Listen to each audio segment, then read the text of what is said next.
नाशिकच्या नांदगाव येथील सप्तशृंगी लॉन्स येथे तुळशी विवाह मोठा उत्साह संपन्न झालाय। कारागीर सोमनाथ शिरसाट यांच्या नेतृत्वाखाली तुलसी विवाह सोहळा पार पडलाय। 4 ऑक्टोबर रोजी मंगळवार रोजी नांदगाव बेलदारवाडी येवला रोड लगत असलेल्या सप्तशृंगी लॉन्स येथे तुळशी विवाह मोठ्या संख्येने आनंदात साजरा करण्यात आला।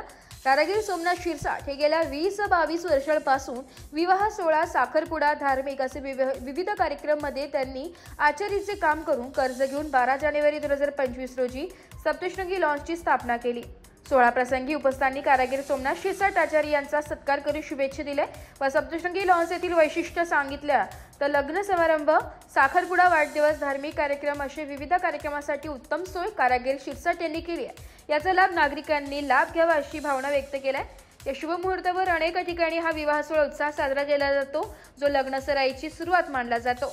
तुळशी विवाह सोहळा तुळशीला नवीन वस्त्र परिधान केले जातात आणि उसाची खोपटी मांडव म्हणून वापरली जाते। तुळस आणि बाळकृष्ण यांच्यामध्ये अंतरपाठ धरून मंगलाष्टके म्हटली जातात। तुळशी विवाह हा एक महत्त्वाचा विधी मानला जातो, जो लग्न सराईची सुरुवात करतो। हा उत्सव अनेक ठिकाणी मोठ्या जल्लोषात साजरा केला जातो असे गुरु यांनी सांगितले आणि शुभेच्छा दिल्या। आज श्री सप्तशृंगी लॉन्स येवला रोड नांदगाव या ठिकाणी तुळशी विवाह या ठिकाणी आज अतिशय आनंदामध्ये आणि उत्साहामध्ये संपन्न झालेला आहे। या लॉन्चचे संचालक आमचे मित्र श्री सोमनाथ भाऊ शिरसाट हे अतिशय गरिबीतून पुढे आलेली व्यक्ती आहे।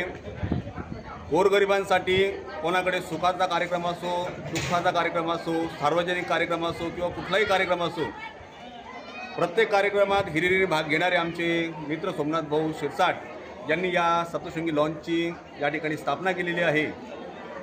अतिशय मोकळ्या वातावरणात, हवेशीर वातावरणात हा लॉन्च आहे आणि सोमनाथ भाऊंची जेवणाची क्वालिटी ही सर्वांनाच माहिती आहे।